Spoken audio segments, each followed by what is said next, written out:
And what's been Emma Grede's biggest failure, and most importantly, what did you learn from it? I have so many to choose from. You know, I think the one that hit me the hardest, because it was probably the most unexpected, I had an agency, and I ended up selling that agency 10 years into having it. So it was a real slog, you know. It's like I've really properly built the business from the ground up. In the beginning, you know, I would write the proposals, I'd go out and sell the business, I'd deliver the business, I'd then write the invoice and send it to the client. It was really like from the ground up.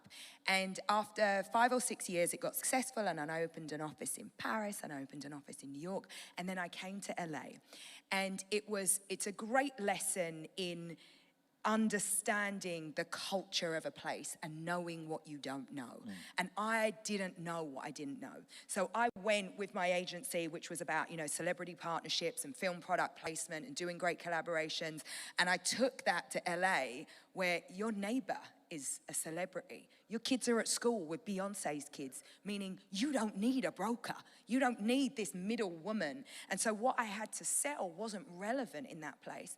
And the other part of it is that the culture of LA, it's so close-knit. There's like 10 people doing all the deals. And they all went to school with each other. And they all, you know, grew up with one another. And so as an outsider, I didn't appreciate the way to do business. And so I failed miserably.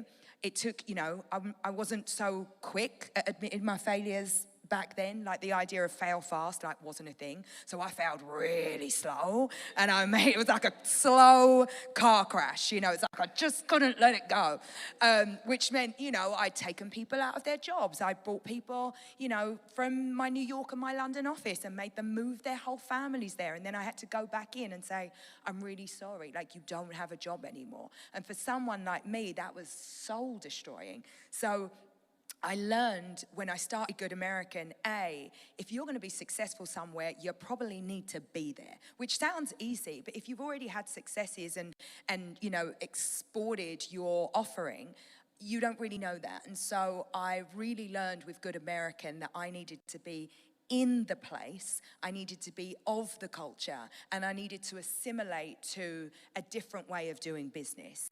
And that LA way of doing business is something that you really have to learn. Yeah. You know, you really need to not take anything for granted. Yeah. And so it was a big failure, and it was a whopping loss for me. But you know, I don't make the same mistake twice. Yeah. So.